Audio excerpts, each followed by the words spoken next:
First of all, sort out your ironing load into various categories.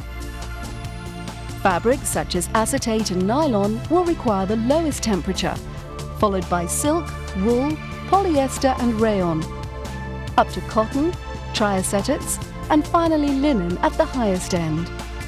So starting with those items of your laundry which require the lowest temperature, set the control dial accordingly. If you are dry ironing with the classic press, make sure you turn the steam controls off, ready for dry ironing.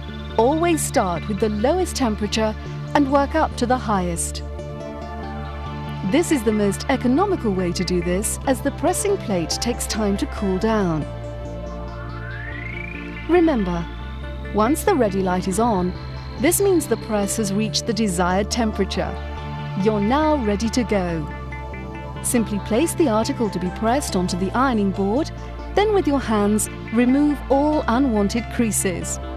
Then lower the pressing plate onto the ironing board, applying light pressure, and away you go.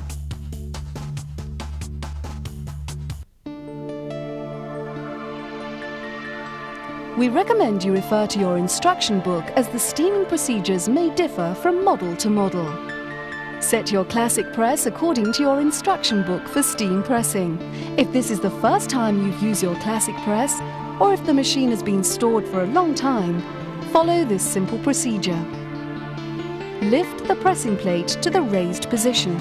Then pump the steam handle or button control several times until the steam begins to flow, always making sure that your body doesn't come into contact with the steam.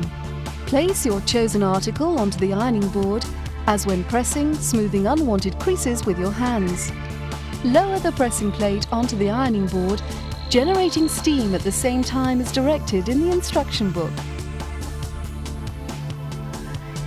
For steam pressing large items such as sheets and tablecloths, it's best to start by folding the item into 3 or 4 folds. Use your press to assist you in the folding procedure.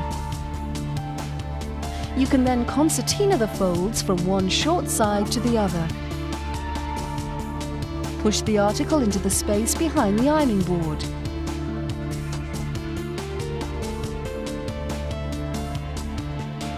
Begin with the top section and then press. Pull the freshly pressed section over to the front of the press and continue with the next section. Continue like this until the entire article has been pressed. You can then fold and air. Nothing could be simpler. To iron smaller items, simply lay them flat on the ironing board, making sure, of course, that all of the items are in the same temperature category. Then simply steam or dry press as required.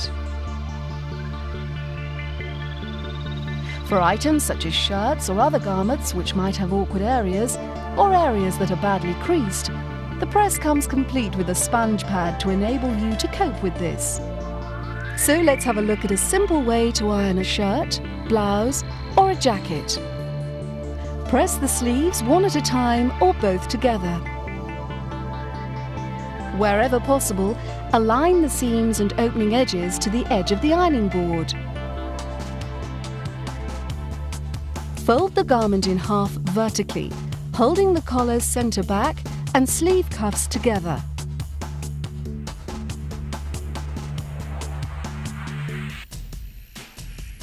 Lay the garments behind the ironing board with the neckline towards the square end of the ironing board, leaving the pressed sleeves on the table.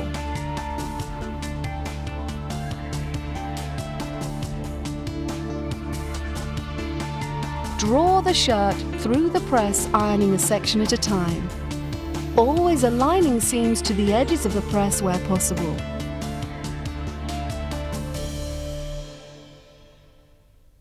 The underarm section is pressed with the side seam in the center of the press.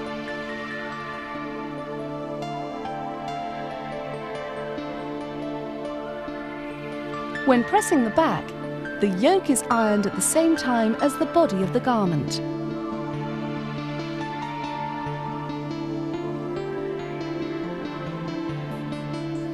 Press the collar, cuffs and sleeve placates on the suitable edges of the ironing board. Finally, remember that for all articles that have buttons, either cover the buttons with a pressing cloth or make sure you place the buttons face down onto the ironing board before pressing. If the fabric is delicate and you're using a lower temperature, you should cover it with a press cloth. Use a spray bottle for problem areas. Remember, if your garment has a heat transfer, you must cover this before pressing. If you don't, the transfer could melt onto the pressing plate, causing difficulties in cleaning. Of course, the press has many uses other than coping with day-to-day laundry. It can also be used for pressing fabrics in dressmaking, shrinking, pressing flat fabric and embroidery.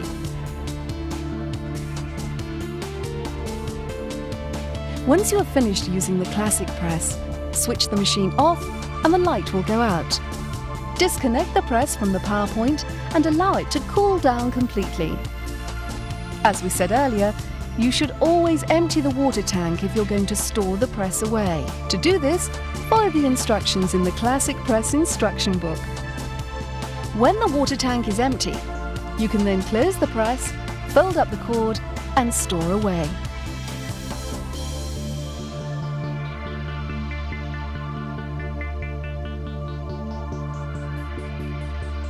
If the pressing handle will not open the press, check the locking knob is turned to the open position.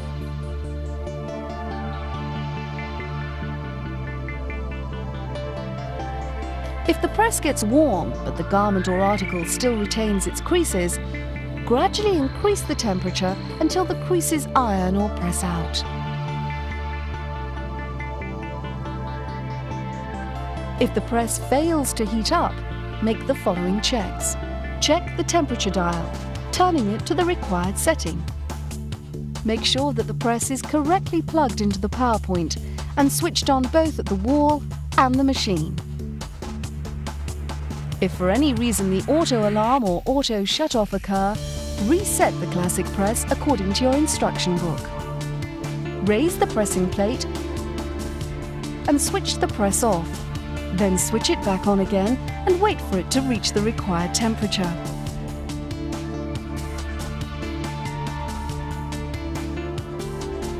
If there is no steam, this could be due to the fact that the water level is too low. Check and fill the water tank, remembering of course to switch the machine off and unplug it. Or it could be that the controls are not properly set. Turn the temperature control dial to the cotton or linen temperature setting.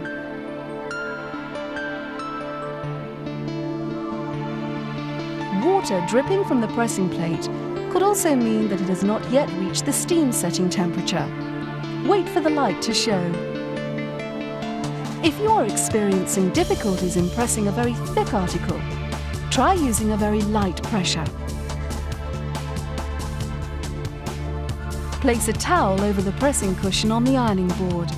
Set the steam and temperature control dials to maximum. When the ready light comes on, lower the pressing plate and operate the steam handles 6 or 7 times. Regularly clean the plate with a soft, damp cloth. Never use abrasive cleaners. The ironing board cover is easy to remove for washing.